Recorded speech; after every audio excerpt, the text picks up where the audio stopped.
রান্না করতেছি অনেক মশলা দিয়ে, দারুণ মজার খাবার হবে। আম্মা, এই পেঁয়াজ রসুনটা বয়স বেশি না আমার বয়স বেশি?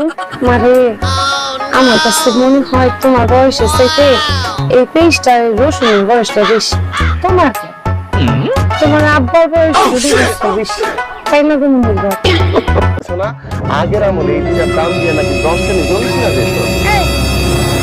তাই বলে আপনি পেঁয়াজ ধোয়া পানি দিয়ে আমার কয়দিন আগে খাবো? এমনি করে তো আমি বিয়ে করে তোমার নিজের গাওটাও দিতে দেখিনি। তাছাড়া পেঁয়াজ আর রসুন ধুয়ে যে তরকারি রান্তাছো, এই পেঁয়াজ আর রসুন ধুয়ে পানি দিয়ে তরকারি রান্নলে কি পেঁয়াজ রসুনের কাজ হয়? অবশ্যই কাজ হবে।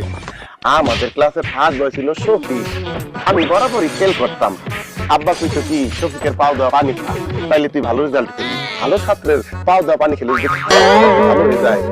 তাহলে পেঁয়াজ রসুন দেওয়া পানি খেলে তরকারি তো অবশ্যই পেঁয়াজ রসুনের ফিল পাওয়া যাবে, কি বলো?